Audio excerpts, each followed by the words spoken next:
અહેમદાબાદ મિત્ર ન્યૂઝમાં આપનું સ્વાગત છે। સુરતમાં ઉધના બીઆરસી નજીક બે લૂંટારુઓએ એક યુવકને નિશાન બનાવી તેની પાસે રહેલ રોકડા રૂપિયાની લૂંટ કરી હતી। ભોગ બનનાર યુવક કડોદરાથી પોતાની નોકરી પૂર્ણ કરી ઘરે પરત ફરી રહ્યો હતો ત્યારે જ રસ્તામાં આકસ્મિક હુમલો થયો હતો।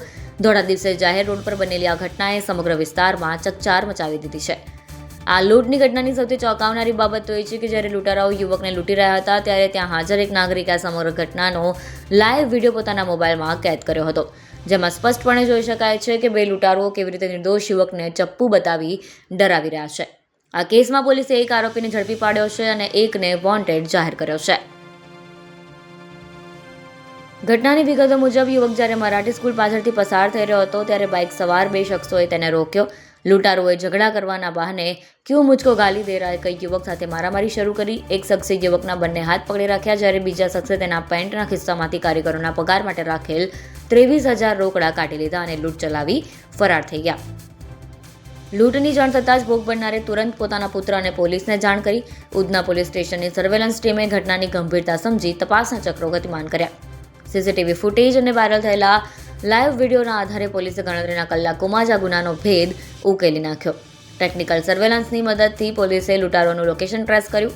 આ મામલે સઘન તપાસ કરી બે પૈકીના એક મુખ્ય આરોપી અવતારસિંહ ત્રિલોકસિંહ બાદાને ઝડપી પાડ્યો। પોલીસ પૂછપરછમાં તેણે ગુનાની કબૂલાત કરી છે। પોલીસે પકડાયેલા આરોપી પાસેથી લૂંટાયેલી રકમમાંથી 20,000 જેટલી રોકડ રકમ રિકવર કરવામાં સફળતા મેળવી છે। જો કે આ કેસમાં અન્ય એક આરોપી હજુ પણ ફરાર છે, જેને પોલીસે વોન્ટેડ જાહેર કર્યો છે। ઉધના પોલીસ સ્ટેશન વિસ્તારમાં પ્રભુનગર એરિયામાં એક જે ફરિયાદી છે ઉદય પ્રધાન એ પોતે ચાલતા જતા હતા ત્યારે તેના ખિસ્સામાં 23,000 રૂપિયા જેટલી રકમ હતી। ત્યારે બે સરદારજી જેવા ઇસમો એની સાથે ઝઘડો કરીને ક્યું ગાલી દેતા હોય એ રીતનું બહાનું બનાવીને ઝઘડો કરીને એના ખિસ્સામાંથી 23,000 રૂપિયાની રકમ કાઢી લીધેલી, જેનું એક અવતારસિંહ કરીને બેના બોલચાલમાં નામ ખુલવા પામેલું।